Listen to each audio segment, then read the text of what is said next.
Episode 85, Energy First Miniseries, Part 2.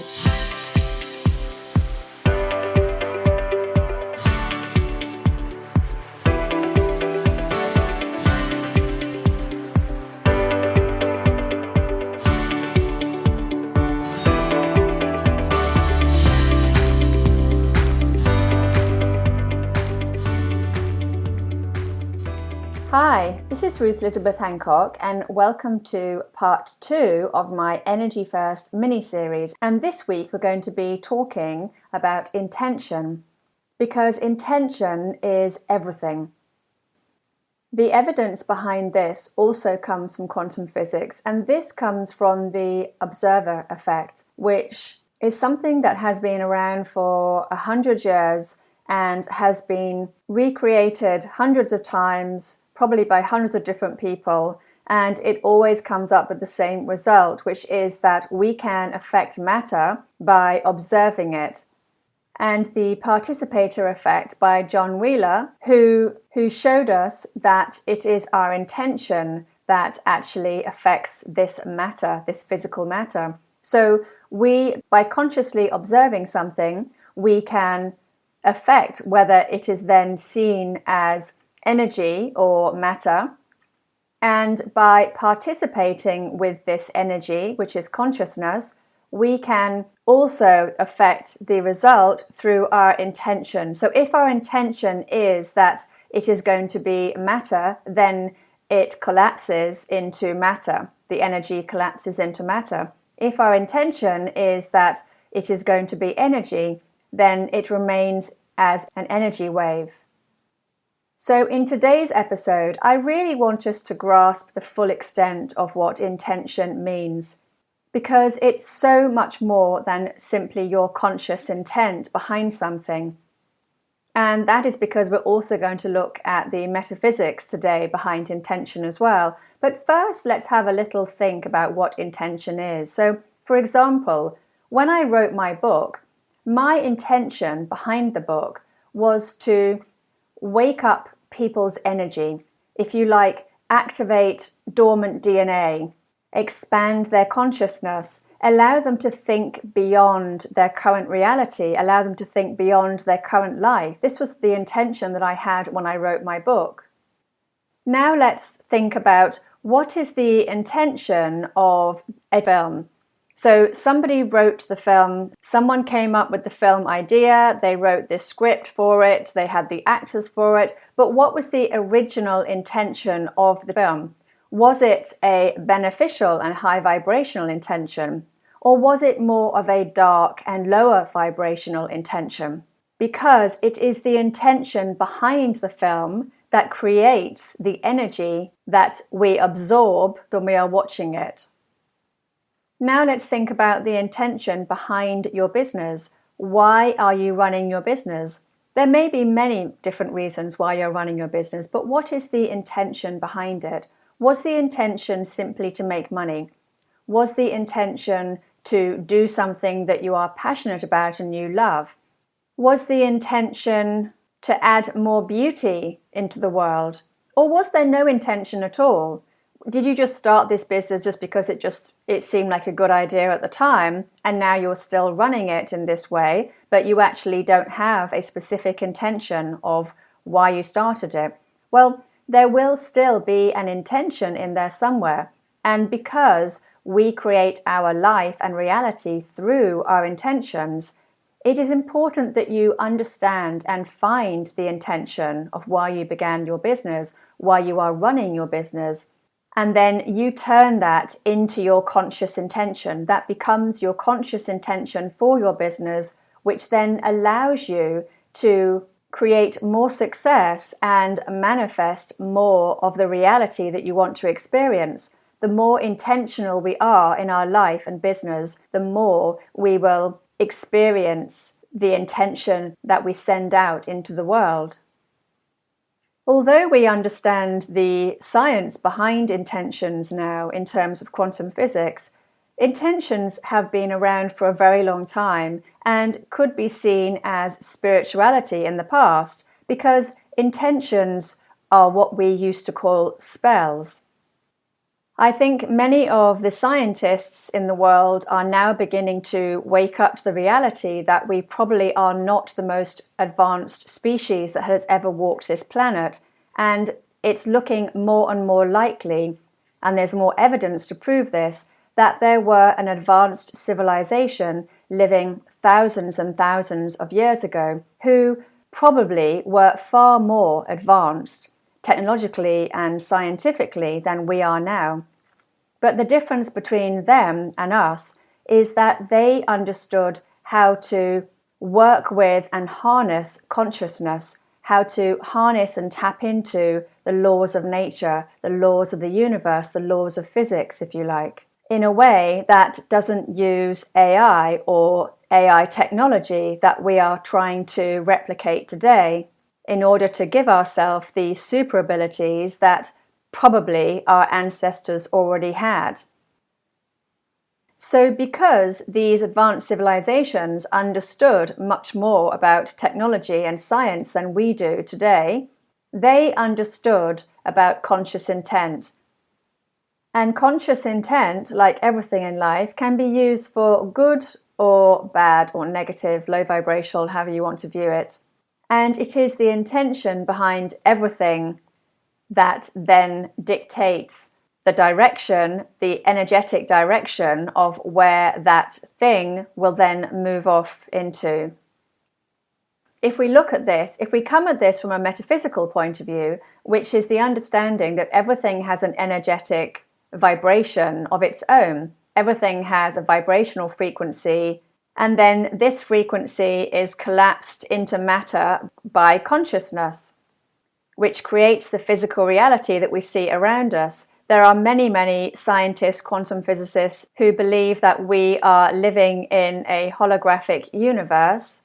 And as I talked about in a previous episode, Professor James Gates and his team discovered error-correcting code hidden in the equations that were used to describe the universe. This error-correcting code is the same code that is used in search engines to enhance the quality of the data, which then leads us to perceive or believe that if we have error-correcting code in the equations that are used to describe the universe, this code is possibly enabling us to see a certain type of reality, a certain aspect of reality, but not all of reality. And this is now called base reality. So what does base reality look like? Well, we don't know. If we are living in a simulation, then there indeed may be many realities.